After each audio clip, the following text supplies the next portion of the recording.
इस वीलॉग में बड़ी खबरें हैं, बहुत इंपॉर्टेंट चीजें हैं, लेकिन मुझे एक पैटर्न के साथ चलना पड़ेगा। लेकिन थोड़ा सा आपको बताता हूं, पाकिस्तान तहरीक इंसाफ का जलसा है पेशावर में और पूरे पाकिस्तान से लोग वहां जा रहे हैं। इस पे हम बाद में बात करेंगे, क्योंकि ये जलसा आज इमरान खान साहब की बड़े लंबे अरसे के बाद एक कॉल है और उस सिलसिले में एक जलसा है जो पाकिस्तान तहरीक इंसाफ का एक बड़ा इम्तिहान है। बाद में बात करते हैं, लेकिन शहबाज शरीफ साहब ने अक़वाम मुत्तहिदा में खिताब किया है। जितनी पॉजिटिव चीजें हैं वो आपको पाकिस्तान के मीडिया पे मिल जाएंगी। आप आज के अखबारात उठा के पढ़ लें, आपको बड़ी तारीफें मिल जाएंगी। मैं वो नहीं करने वाला। जितनी पॉजिटिव चीजें हैं वो आपको टाउट्स मीडिया वाले जो हैं वो बता देंगे। शहबाज शरीफ का जो फैन क्लब है नवाज शरीफ का, वो आपको बता देगा। जो इनका अपना ग्रुप है पीएमएलएन का, सहाफियों का, दानिश्वरों का, वो आपको बता देगा। पाकिस्तान का सारा यरगमाल मीडिया आपको वही बताएगा जो वो चाहेंगे। लेकिन मैं आपको वो बताता हूं जो चीजें मुझे लगा कि ये नहीं होनी चाहिए थी। नंबर 1, गैर जरूरी तौर पे आसिम मुनीर का और एयर चीफ का नाम लिया शहबाज शरीफ ने। ये सरबराह मुमलिकत ऐसा करते नहीं है। जो वहां पे सहाफी हैं, जो गैर जानिबदार हैं, वो सर पकड़ के बैठ गए थे कि ये क्या ब्लंडर मारा, ये क्या हरकत की है। यानी मुल्कों के जो सरबराहान होते हैं वो कभी भी अपने मातहतों के ऐसे नाम नहीं लेते जाके वहां पे। यानी बूट पॉलिश की एक आदत और शौक इतना बढ़ गया कि अक़वाम मुत्तहिदा जैसे बड़े फोरम के ऊपर खड़े होकर भी शहबाज शरीफ साहब को अपना असल काम भूला नहीं।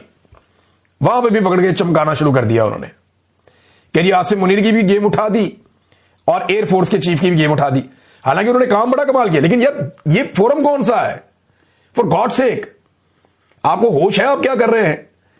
भाई जो सरबराह मुमलिकत होता है, यानी अगर अमेरिकन प्रेसिडेंट ये बात करता तो वो कभी अपने किसी जर्नैल का नाम नहीं लेता, द ग्रेट अमेरिकन मिलिट्री कहता।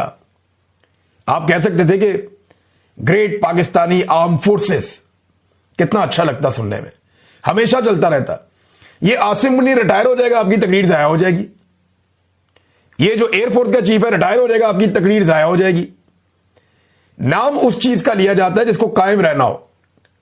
आप कह सकते थे, आप दूसरे मुल्क के वजीर आज़म का नाम ले सकते, सरबराहान की बात कर सकते हैं, या कुछ बहुत इंपॉर्टेंट आलमी सतह के इंसिडेंट वहां पे उनकी आप बात कर सकते हैं। ये आप नहीं कर सकते, ये फेयर नहीं है। यानी अगर आपको कहना था, आप कहते कि अजीम पाकिस्तानी कौम और अजीम पाकिस्तानी सिक्योरिटी फोर्सेस, ये है वर्ड जो कहने वाले थे। लेकिन क्योंकि शहबाज शरीफ साहब को आदत पड़ गई है हर तकरीर में, हर जगह पे उनकी तकरीर मुकम्मल ही नहीं होती जब तक कि वो फील्ड मार्शल साहब की गेम ना उठा दें, तो जनाब गेम उठाने के चक्कर में उन्होंने ये कर दिया। और वहां सहाफी, मुख्तलिफ सफारतकार, उनसे वो बातें कर रहे थे सहाफी, वो कहते वो सारे सर पकड़ के बैठे हुए थे कि यार ये क्या लेवल है आपके वजीर आजम का। नंबर 1। नंबर 2, ट्रंप को नोबेल पीस प्राइज के लिए तारीफों के पुल बांध दिए शहबाज शरीफ ने, और कहते ये जी कि क्योंकि इंडिया पाकिस्तान की लड़ाई रुकवाई है। भाई एक तरफ आप क्लेम करते हैं कि इंडिया डर गया था, खुद भाग कर गया अमेरिका के पास, उसने कहा कि साड़ी जान छुड़ाओ, तो अमेरिका ने जंग रुकवा दी, पाकिस्तान को पैगाम भेजा, पाकिस्तान ने कहा ओके। क्या हम कोई पागल है? क्या हम कोई जनूनी है? या हमें कोई शौक चढ़ा हुआ है लड़ने का, या एटम बम मार के अपने एक दूसरे को तबाह कर देना था अगर डोनाल्ड ट्रंप ना होता? या अगर डोनाल्ड ट्रंप ना होता तो आज इंडिया और पाकिस्तान सफा हस्ती भी ना होते, मिट जाते। यानी इतने गए गुजरे तो हम नहीं है ना। अब डोनाल्ड ट्रंप ने एक रोल तो उसका ये था ना कि ठीक है जी बीच में एक बंदा गारंटी है, अभी तुसी भी ना मारो, तुसी भी ना मारो, बात खत्म। लेकिन इतनी गेम उठाई उनकी कि उन्हें अब कह रहे हैं डोनाल्ड ट्रंप को कि जनाब इनको अमन का नोबेल प्राइज दिया जाए। और उसी टाइम पे शहबाज शरीफ साहब एक और चीज पे जोर दे रहे हैं कि इसराइल के अंदर फौरी तौर पे जंगबंदी करवाई जाए, फौरी तौर पे जंगबंदी करवाई जाए, और कोई रास्ता नहीं है, इसके लिए इकदाम किए जाए। बड़ी जज्बाती जुमले उन्होंने बोल दिए। भाई जंगबंदी के खिलाफ रुकावट कहां पे है?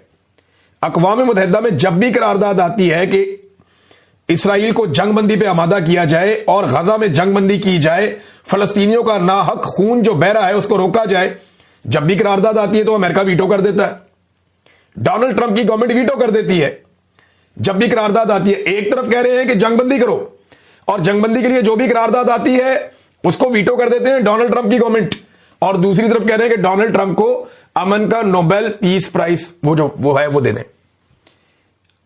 Nobel peace prize Donald Trump को दे दें। और डोनाल्ड ट्रंप की हुकूमत रुकवा रही है किसको?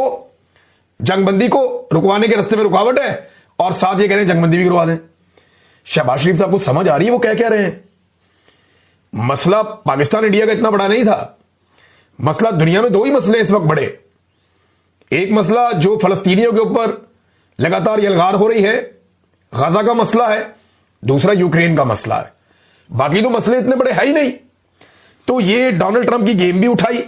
अच्छा, दूसरा ये इनको यहां मुतालबा करना चाहिए था शहबाज शरीफ को कि मैं अमेरिका में मौजूद हूं, मैं अमरीकी हुकाम से यह मुतालबा करता हूं कि आइंदा जब भी करारदाद आए जंगबंदी के लिए तो अमेरिका उसको वीटो ना करे।